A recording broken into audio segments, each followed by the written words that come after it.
Assalamualaikum warahmatullahi wabarakatuh dan selamat sejahtera. Saya ucapkan kepada Dr. Abu Zarin bin Haji Selamat dan rakan-rakan yang dikasihi sekalian. Kami dari Kumpulan 9 terdiri daripada Ali Husnal, Ali Syirajain, Muhammad Khairul Azizi, Atiqah Hanisah dan Siti Aimuni Haziqah ingin membentangkan tentang sumbangan tamadun India di Malaysia. Dipersilakan.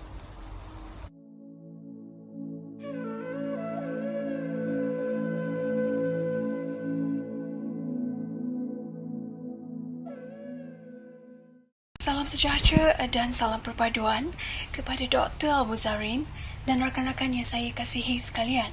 Saya Al-Syirajin Petrus dari Kumpulan 9 terlebih dahulu ingin melafazkan setinggi-tinggi ucapan terima kasih kerana kumpulan kami diberikan peluang untuk berkongsi mengenai sumbangan tamadun India di Malaysia.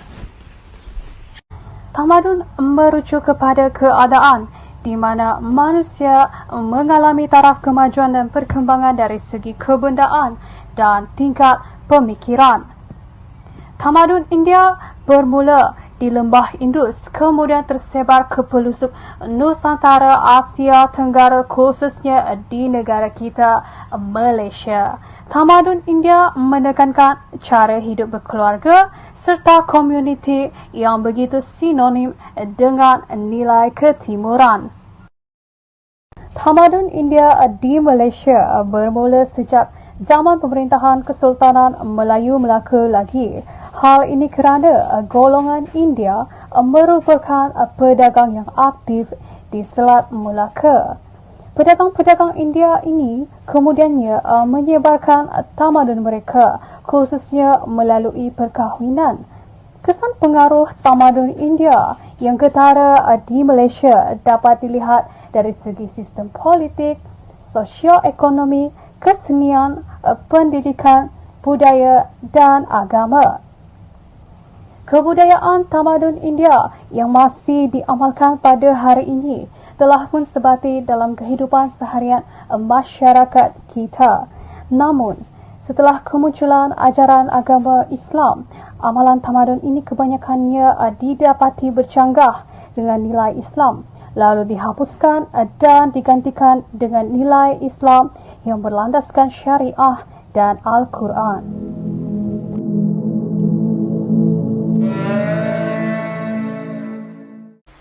Assalamualaikum warahmatullahi wabarakatuh dan selamat sejahtera. Saya ucapkan kepada Dr. Abu Zarin bin Haji Selamat dan rakan-rakan yang dikasihi sekalian. Saya Siti Aimuni Haziqah binti Halim dari Kumpulan 9 ingin membentangkan tentang sumbangan tamadun India di Malaysia. Dari segi aspek politik, antaranya ialah yang pertama, konsep Divaraja. Institusi beraja telah wujud di negara kita sejak abad ke-15, iaitu semasa zaman pemerintahan Kerajaan Melayu Melaka. Kerajaan ini juga adalah antara pengaruh besar tamadun India. Raja dianggap mempunyai kedudukan yang tinggi dan rakyat di bawah kekuasaannya. Mengikut konsep ini, raja dianggap sebagai Dewa Shiva, Vinshu dan juga Buddha. Lantaran itu, raja dianggap mempunyai kuasa yang tinggi dan berdaulat. Justru wujudnya konsep derhaka di mana rakyat pada masa itu begitu menyanjung raja dan tidak berani untuk ingkar kepada arahan raja kerana tidak mahu derhaka. Pemujaan Divaraja ini semakin berkembang di alam Melayu pada zaman Hindu-Buddha. Selain itu, raja juga digolongkan sebagai individu yang mempunyai daulat dan kesaktian. Raja disamakan dengan golongan dewa yang dianggap suci. Pengaruh daripada tamadun India mengenai konsep Divaraja ini sememangnya jelas memberi impak kepada tamadun Malaysia. Sebelum kedatangan agama Islam, kita menggunakan gelaran raja sebelum ditukar kepada gelaran sultan. Konsep raja berkait rapat dengan konsep daulat dan derhaka. Hal ini membawa maksud bahawa raja berada di kedudukan yang teratas dalam stratifikasi masyarakat India. Sesiapa yang mengingkari arahan raja dianggap derhaka dan akan mendapat balasan yang buruk. Konsep ini sememangnya jelas bercanggah dengan ajaran agama Islam di Malaysia. Namun demikian, konsep daulat masih diamalkan di negara kita dan tidak dilupakan juga kita masih menggunakan peralatan alat-alat kebasaran di mana turut diamalkan oleh tamadun India.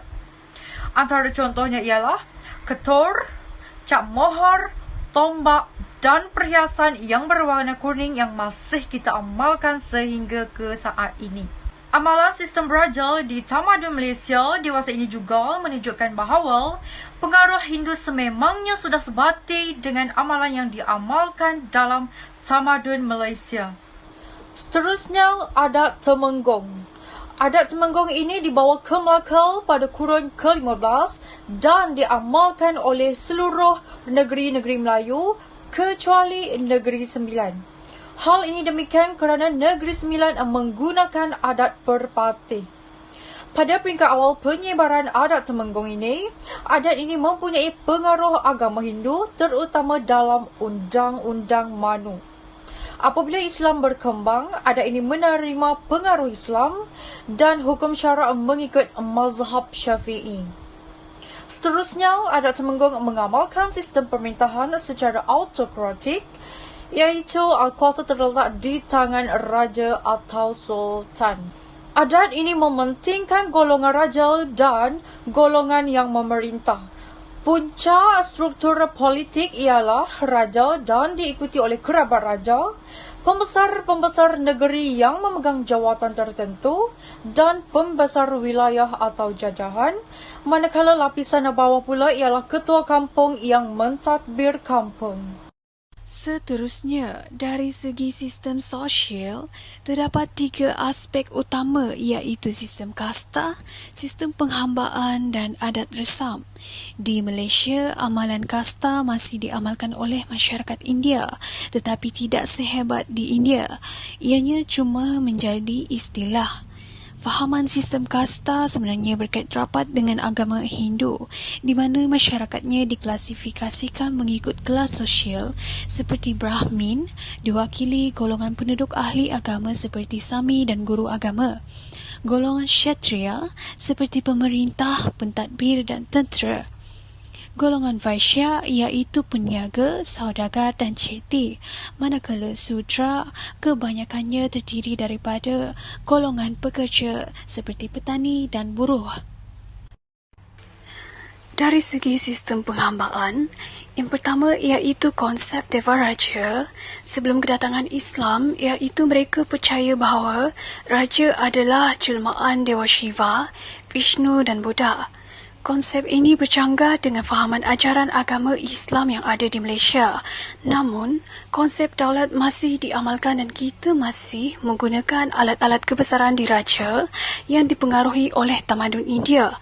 Dari segi adat resam pula, masyarakat Melayu khususnya dipengaruhi tamadun India melalui resam agama Hindu seperti adat melenggang perut ibu, adat berindai pengantin dan adat membelah mulut bayi.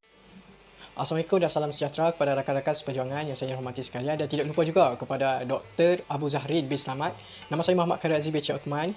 Hari ini saya ingin membentangkan sumbangan dan pengaruh tamadun India di Malaysia. Di Malaysia, pengaruh dan kesan tamadun India dapat dilihat dalam segenap aspek kehidupan masyarakat. Ia merakumi aspek politik, sosioekonomi dan corak budaya masyarakat serta adat istiadat dan kesenian. Sumbangan tamadun India dalam kesenian boleh terbahagi kepada 4, iaitu seni bina, seni pertukangan atau ukiran, seni tarian dan seni tenungan. Antara pengaruh Hindu yang datang dari tamadun India telah banyak mempengaruhi dari segi seni bina, antaranya pembinaan kubah masjid iaitu pengaruh dari seni bina selatan India. Salah satu contoh seni bina dari selatan India ialah pada menara yang tinggi dan kubah potongan bawang. Contoh Masjid Kapitan Keling di Pulau Pinang yang dibina pada tahun 1801. Dalam masa yang sama juga, kita dapat lihat seni bina pusat pentadbiran kerajaan persekutuan di Selangor yang mengambil contoh seni reka bentuk bangunan popular di India. Seterusnya, dari segi pertukangan dan ukiran, seni ini datang dari tamadun India dan berkembang di Malaysia dalam bidang perusahaan sehingga ke hari ini. Sebagai contoh, seni ukiran pada patung, kayu, logam emas dan sebagainya. Demikian itu dari segi seni klasik tradisi muzik pula. Muzik dan rentak Hindustan memainkan peranan yang sangat penting dalam alunan dendangan di Barat di Kelantan sejak dahulu lagi sehinggalah kini. Sebagai contoh, lagu Dikir Barat yang bertajuk Oh Sahibah. Oleh itu, dari segi seni tarian pula, terdapat dua seni tarian yang masih diamalkan di Malaysia oleh masyarakat Hindu, iaitu tarian Bharatanatyam dan tarian Kathak yang merupakan salah satu gaya tarian klasik di India.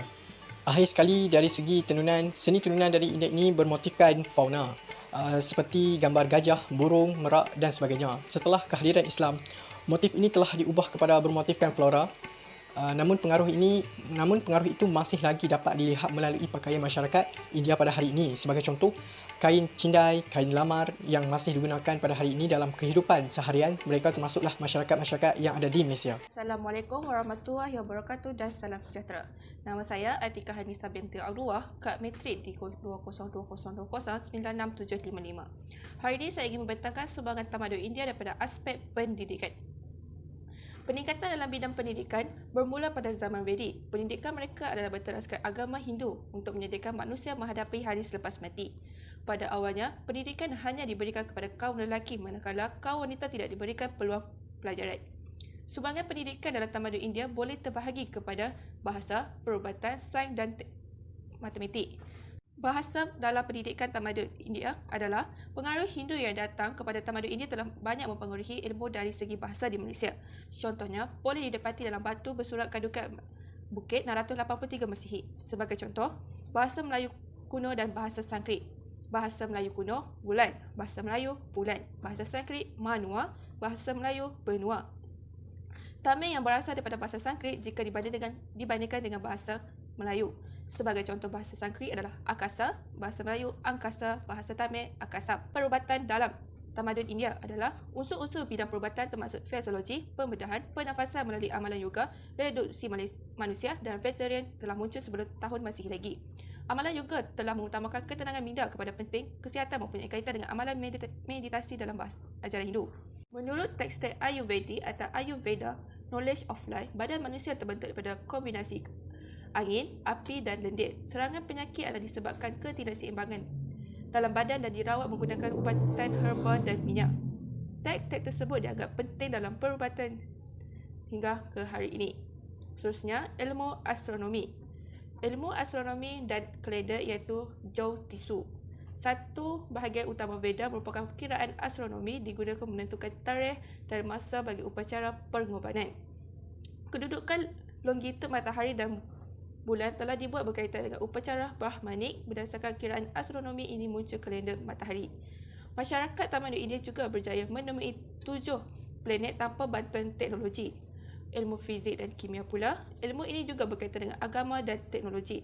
Konsep jirim dan ilmu fizik muncul bukan berdasarkan eksperimen tetapi intuisi dan logika. Mereka percaya alam semesta daripada 5 gabungan: tanah, angin, air dan angkasa. Bidang kimia juga tertumpu kepada pembuatan ubat bagi hidup lama, racun dan sebagainya. Sekali, ilmu matematik. Konsep geometri berkembang sejak zaman sebelum Masihi lagi. Masyarakat India mengembangkan ilmu matematik untuk menentukan tempat upacara pengorbanan menerusi kiraan astrologi. Konklusinya, menurut matan Perdana Menteri Tun Dr. Mahathir, amat penting untuk mendirikan tamadun yang tinggi iaitu budaya yang tinggi, hidup dan berpegang dengan diamalkan. Antara budaya nilai hidup yang terjelas dalam konteks kemajuan sains dan teknologi adalah sifat kreatif dan inovatif. Masyarakat tamadun India berani meneroka mencuburi bidang yang baru. Hal ini mendorong kepada pencapaian kecemerlangan dalam tamadun tersebut. Sekian, terima kasih. Itulah sahaja daripada saya. मुझको हुई न खबर चोरी चोरी छुप छुप कर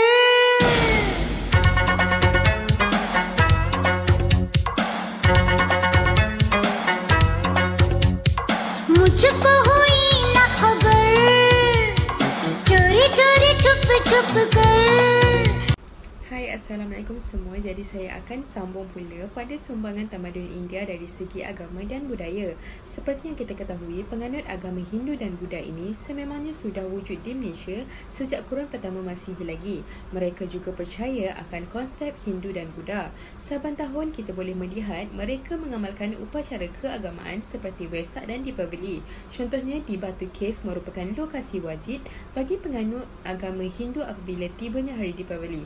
Tamadun tamadun Melayu juga banyak menerima kesannya iaitu dari segi pemikiran, pegangan dan kepercayaan.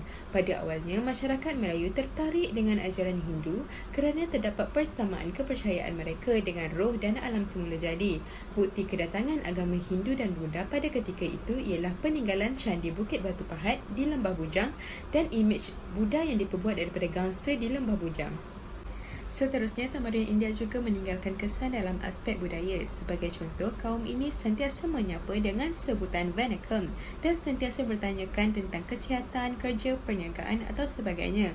Selain itu, pastinya kita pernah melihat upacara perkahwinan dan persandingan di dalam majlis perkahwinan iaitu masyarakat Melayu. Sebagai contoh, upacara persandingan seolah-olah menjadi satu kewajipan sedangkan persandingan itu merupakan adat Hindu yang mengagung-agungkan Dewa Rama dan Dewa Sita. Dan dengan sebab inilah pengantin baru digelar sebagai Raja Sehari. Adat berinai juga merupakan adat tamadun Hindu yang diikuti oleh masyarakat Melayu. Lazimnya, istiadat berinai besar dijalankan pada malam sebelum majlis langsung atau selepas majlis akad nikah.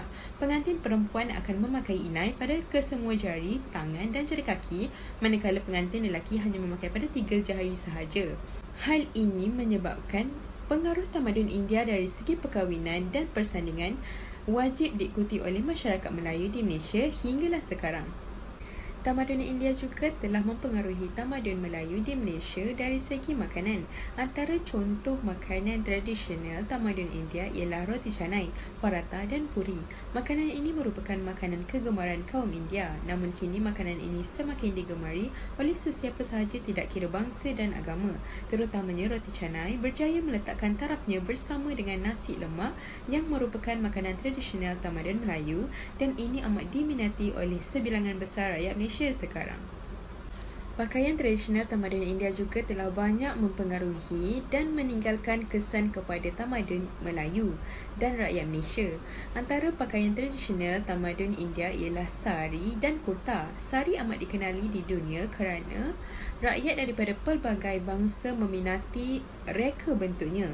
Di samping itu, kurta juga merupakan pakaian tradisional India yang digemari dan sering dipakai oleh lelaki kaum India atau kaum Melayu. Secara konklusinya, pengaruh dan kesan yang dibawa oleh tamadun India ini telah membawa warna dalam tamadun Malaysia. Kesimpulannya, tamadun India memberi kesan dan pengaruh kepada masyarakat di Malaysia. Tamadun ini merupakan sebuah kerajaan yang tertua di dunia dan mempunyai pelbagai adat budaya dan kesenian yang tidak dapat ditandingi mana-mana tamadun. Kemasukan tamadun India di Malaysia membawa dimensi yang baru dalam cara hidup dan budaya masyarakat di Malaysia. Contohnya, berlaku pencampuran budaya dalam kehidupan masyarakat seperti yang berlaku di Malaysia. Kepelbagaian agama dan budaya dalam kalangan masyarakat Malaysia telah berjaya mewujudkan sebuah nasional yang harmoni dan berdaya saing berbanding dengan negara lain. Sekian, terima kasih.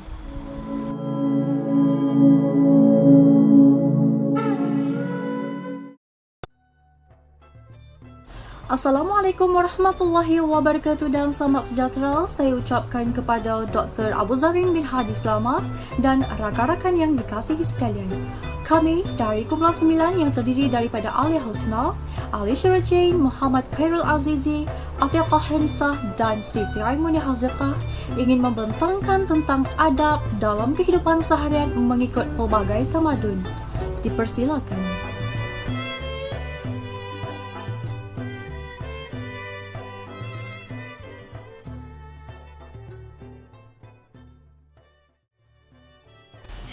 Hai semua, salam sejahtera kepada Dr. Abuzarin dan rakan-rakan yang dikasihi sekalian.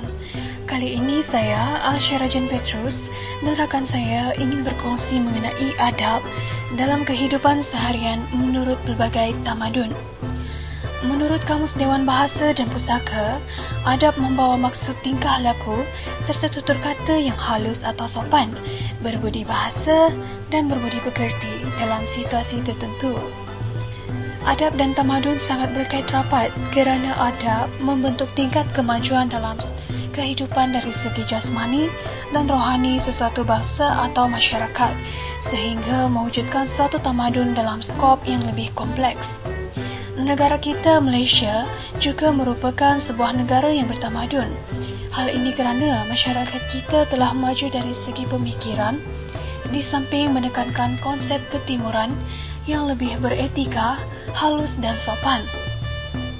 Malaysia mempunyai masyarakat majmuk yang berbeza, berbilang bangsa dan agama. Perbezaan ini akhirnya mewujudkan adab dalam kehidupan seharian menurut pelbagai tamadun yang akhirnya menjadi medium perpaduan di negara kita, Malaysia.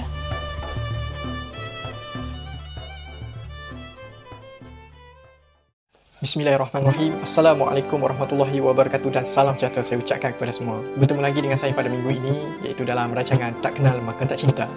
Seperti mana anda lihat, saya berpakaian baju Melayu. Sudah semestinya saya ingin menceritakan tentang adab-adab yang masih dilaksanakan oleh orang Melayu sehingga kini. Antara adab yang masih digunakan sehingga kini, pertama sekali, apa yang kita dapat lihat, adab yang diamalkan oleh orang Melayu ialah orang Melayu menjaga pantang larang dari segi seseorang mengusap atau memegang kepala orang lain bagi tujuan bergurau kerana ia dikatakan perbuatan kurang ajar, dan ia juga samalah seperti mana mereka juga menjaga larangan dari segi penggunaan kaki. Orang Melayu cukup pantang jika seorang itu menggunakan kaki bukan pada kegunaan seperti memberi suatu barangan kepada orang lain dengan menggunakan kaki. Ini merupakan suatu tindakan yang tidak sopan dan kurang ajar. Dan selain itu, bukan itu saja, orang Melayu juga mengamalkan adab menghormati orang yang lebih tua.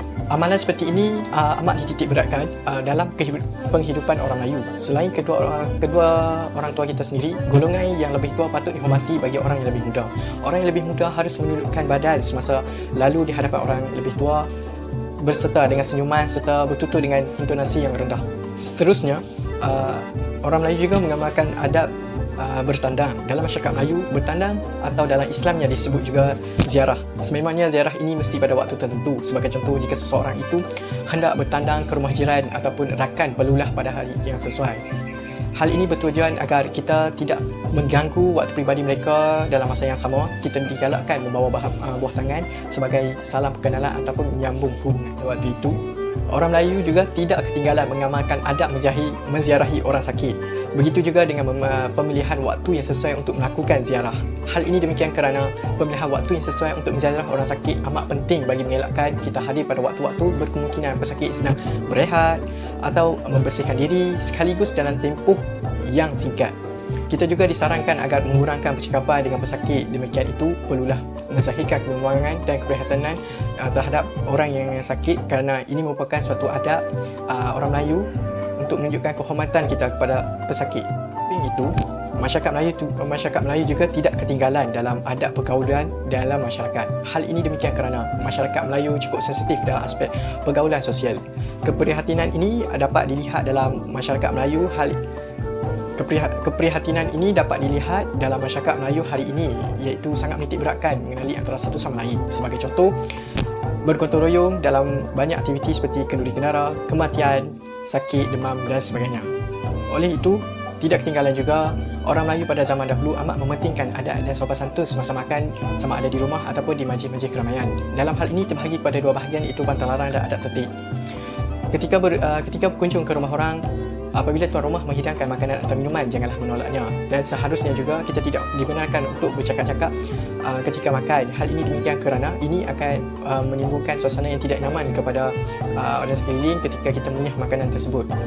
Konsep kesatuan berbahasa, iaitu adab kita berbahasa dengan ahli keluarga, adik-beradik dan masyarakat, di mana gelaran kehormat diberikan kepada mereka. Contohnya seperti ibu bapa, gelaran sebagai ibu, ayah, dan adik-beradik pula abang, kakak, dan kepada masyarakat di luar sana pula, jika ia itu adalah golongan tua, kita boleh memanggilnya dengan gelaran pakcik, atuk, nenek dan sebagainya. Seterusnya, adab mengikut tamadun Cina. Ketamadunan Cina pada umumnya berkisarkan falsafah Konfusianisme dan Taoisme yang berasal dari tanah besar Cina dan tersebar luas sehingga ke Malaysia. Konfusianisme diasaskan oleh falsafah Cina yang bernama Confucius atau lebih dikenali sebagai Confucius. Beliau menekankan adab dalam falsafahnya, iaitu kepentingan menjalankan tanggungjawab dan nilai moral dalam diri seseorang. Confucius banyak mengajarkan falsafah moral dan sosial tinggi sebagai garis panduan tingkah laku manusia.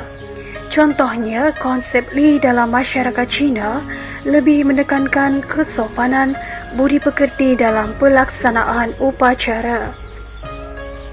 Menurut masyarakat Cina, segala kebaikan atau keburukan yang dilakukan oleh seseorang itu adalah merujuk kepada gambaran keseluruhan keluarganya. Kepercayaan ini membentuk adab masyarakat Cina supaya terus menjauhi sikap-sikap yang buruk. Seterusnya, konsep Ti merujuk kepada menitik beratkan adab menghormati dan taat kepada ibu bapa. Penghormatan juga diberikan terutama sekali kepada nenek moyang yang telah meninggal dunia.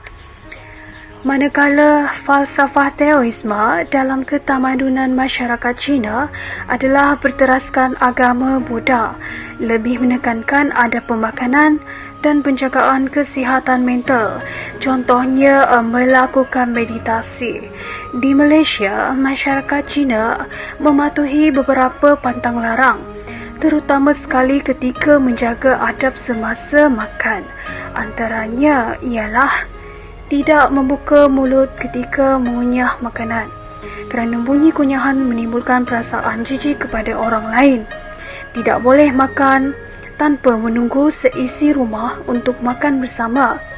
Mesti duduk ketika makan, tidak meletakkan siku ke atas meja makan, mesti menggunakan kedua-dua tangan semasa menuangkan air ke dalam cawan dan banyak lagi. Jelaslah bahawa ketamadunan Cina yang tersebar luas di Malaysia banyak menekankan konsep peradaban dan etika dalam aktiviti seharian mereka. Pada pandangan saya, ketamadunan Cina wajar dicontohi agar dapat melahirkan masyarakat yang mempunyai jati diri yang beradab dan bertamadun. Assalamualaikum warahmatullahi wabarakatuh dan selamat sejahtera. Saya ucapkan kepada Dr. Abuzarin bin Haji Selamat dan rakan-rakan yang dikasihi sekalian. Seterusnya, saya akan membentangkan tentang adab dalam kehidupan seharian tamadun di India. Malaysia merupakan sebuah negara yang memiliki masyarakat berbilang kaum, antaranya kaum Melayu, Cina dan juga India. Pada tahun 1995, Jabatan Perangkat Malaysia telah merekodkan peratusan bagi kaum Melayu sebanyak 57%, diikuti kaum Cina 29% dan India 9%. Dalam kerja khusus kali ini, saya lebih memfokuskan kepada adab-adab yang diamalkan oleh tamadun India di Malaysia hingga ke hari ini. Antara adab yang pertama ialah adab berziarah. Adab-adab ini dapat menonjolkan imej sebuah masyarakat India yang baik dan terpuji. Terdapat beberapa cara yang diamalkan oleh mereka. Antaranya ialah dengan cara merapatkan kedua-dua tangan dan mengangkatnya ke arah paras dada yang membawa maksud hormat kepada seseorang. Seterusnya, dari segi pemakaian pula, kaum India memakai pakaian yang berwarna putih jika terdapat kematian di sebuah kediaman mereka. Selain itu, mereka bersopan santun ketika makan, di mana mereka bersila ketika makan, menggunakan tangan kanan ketika makan dan berada dalam keadaan tertib, malah tidak bercakap terlalu kuat ketika makan. Seterusnya, adab beramal mesra, di mana mereka sentiasa bertanya khabar kepada jiran mereka dengan menyabelkan kepada mereka sebagai tanda sapaan. Akhir sekali, adab dalam adab resam, di mana masyarakat India membawa buah tangan kepada tuan rumah sebagai tanda terima kasih dan melangkah dengan menggunakan kaki kanan apabila berkunjung ke rumah rakan atau sanak saudara, serta mematuhi peraturan yang ditetapkan oleh agama mereka dalam kehidupan seharian dengan cara menanggalkan kasut apabila masuk ke kuil. Tindakan ini dilakukan kerana kuil merupakan tempat yang suci dan juga merupakan tempat untuk mereka beribadah. Kesimpulannya, sebagai masyarakat yang hidup dalam kumpulan yang pelbagai bangsa dan agama, kita haruslah hormati adab dan peraturan yang diamalkan oleh kaum lain. Kita juga dilarang untuk menghina adab menziarahi kaum lain. Sehubungan dengan itu, kita perlulah menolak secara sopan santun sesuatu adab apabila adab mereka bercanggah dengan agama dan budaya sesebuah kaum. Kebaikan adab dalam kaum India telah menunjukkan ketinggian budi dan akhlak masyarakat India. Apabila seseorang itu beradab baik, maka akhlaknya turut juga baik. Sekian, terima kasih. Assalamualaikum warahmatullahi wabarakatuh dan salam sejahtera. Nama saya Atika Hanisa binti Alwa, Kak Metrik di 2020096755. Hari ini saya ingin bentangkan mengenai adab tamadun India bagi bumi putera Sabah. Penduduk Sabah terdiri daripada pelbagai-bagai kaum dan latar belakang kebudayaan masing-masing. Penduduk aslinya terdiri daripada sekurang-kurang 30 kumpulan dengan menggunakan 50 bahasa dan tidak kurang 90 dialek. Di antara suku kaum di Sabah adalah Kada dan Dusun, Bajau, Muruk dan lain-lain. Adab yang dimiliki oleh setiap suku kaum di Sabah mempunyai banyak persamaan. Hal ini kerana adab membawa kebaikan dalam kehidupan seharian kita. Adab yang dapat dilihat dalam kalangan masyarakat bumi putera Sabah adalah dari segi pakaian. Mereka tutup kepala seperti teredak atau tudung dipakai untuk kaum lelaki dan wanita sebagai pakaian biasa sebagai pelindung dan penahan peluh. Pada majlis-majlis upacara, teredak dipakai adalah lebih indah dan warna-wari. Memakai tutup kepala dengan pakaian dengan hiasan yang banyak membezakan mereka daripada orang biasa. Suku Suluk pula, mereka wajib membawa buah tangan apabila menziarahi bagi menunjukkan hormat akan tuan rumah. Selain itu, bagi kaum wanita tidak dibenarkan untuk bangun tengah hari kerana dikatakan akan cepat tua. Hakikatnya, orang akan memandang wanita itu sebagai seorang yang pemalas. Di samping itu, bagi kaum suku Sungai berpendapat jika ada ahli keluarga atau jiran berhampiran mengalami kematian, mereka dilarang untuk bekerja seperti pergi berkebun atau masuk hutan. Mereka hendaklah menziarahi atau tolong apa yang patut. Hal ini akan dapat menenangkan ahli keluarga tersebut. Adab ketika makan. Jika terdapat ada ahli keluarga yang lebih tua ataupun ibu bapa yang makan bersila, kita yang muda hendaklah makan. Akhir sekali, adab ketika memasuki hutan. Bagi golongan Muslim, mereka akan membaca doa untuk sebagai pelindung diri. Manakala bagi golongan bukan Muslim, mereka akan membaca mantra atau bercakap untuk meminta izin kepada penjaga hutan. Kesimpulannya, walaupun bumi putera Sabah mempunyai pelbagai suku kaum dan agama, namun mereka mempunyai banyak persamaan dalam aspek adab dalam kehidupan harian. Hal ini kerana adab adalah mencerminkan kepribadian seseorang itu dan adab juga boleh membawa kebaikan dalam diri kita dan orang sekeliling. Itu sahaja daripada saya. Sekian, terima kasih. Hai, Assalamualaikum. Saya Alia Husna binti Azwadi. Saya akan meneruskan pada bahagian adab-adab yang diamalkan masyarakat di Sarawak. Kebanyakan adab-adab yang diamalkan mereka masih kekal sehingga ke hari ini. Keunikan kaum Iban di Sarawak ini dapat kita saksikan dari segi gaya mereka menghormati orang tua. Mereka akan menunduk atau membongkokkan sedikit badan mereka apabila berhadapan dengan orang yang lebih tua. Mereka juga menjaga gaya pertuturan dengan sopan ketika berbicara. Sebagai contoh, bercakap dengan intonasi yang rendah dan sopan. Kita dapat lihat amalan ini melalui kaum Iban di daerah Pekan Baram Hulu Sungai yang menggunakan intonasi seperti bernyanyi, iaitu dengan nada yang lembut. Masyarakat di Sarawak juga mempunyai sikap yang sinonim dengan masyarakat Melayu dari segi sensitiviti dengan pergaulan sosial antara masyarakat. Mereka sering melakukan aktiviti-aktiviti sosial bersama masyarakat di kampung, antaranya aktiviti seperti berami dan pengelan. Aktiviti berami ini adalah seperti berkelah, menembak ikan, memburukan syil atau makan dan belajar bersama-sama. Mereka juga sering mengajak perantau daripada Semenanjung untuk menyertai majlis mereka seperti tahlil atau menyuruh mereka menjadi imam di surau-surau. Selain itu, adab berpakaian kaum Iban di Sarawak telah melalui peredaran zaman. Pada zaman dahulu, adab berpakaian kaum ini mempunyai ciri-ciri dengan pandangan yang tersendiri, di mana kaum lelaki dan kaum perempuan hanya menutup pada bahagian kemaluan sahaja. Mereka menganggap badan atau dada kaum lelaki dan wanita ini adalah sama dan ia adalah perkara biasa apabila melihat perempuan tidak memakai baju. Namun selepas kemerdekaan, mereka mula menerima ilmu ilmu dan pendidikan. Kaum wanita mula mengubah pakaian mereka dengan menutup seluruh tubuh badan mereka dengan pakaian. Yang terakhir, dalam komuniti masyarakat Iban, amalan berziarah sangat dititik beratkan dalam kehidupan mereka. Walau bagaimanapun, mereka akan mengutamakan adab-adab semasa berziarah, sebagai contoh membawa buah tangan atau makanan agar dapat menyenangkan hati pesakit. Akan tetapi, jika mereka mengetahui bahawa pesakit menggunakan ubatan tradisional, mereka tidak akan membawa buah tangan atau makanan yang dipantang oleh pesakit. Hal ini kerana ia dianggap tidak memberi kemujaraban kepada pesakit tersebut. Kesimpulannya, kerjasama semua pihak secara menyeluruh bagi menghasilkan suatu proses integrasi yang bersifatkan nasional.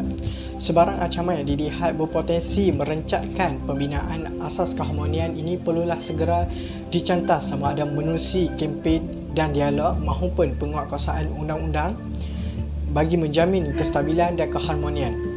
Keunikan pelbagai kaum dan agama di Malaysia dapat menonjolkan sebuah imej negara yang sangat menarik di seluruh dunia. Dan wabillahi taufiq wal hidayah. Wassalamualaikum warahmatullahi wabarakatuh. Assalamualaikum. Pergi ke hutan memburu rusa, dapat seekor dibagi rata. Eratkan perpaduan tak kira bangsa, menjaga keamanan bumi tercinta.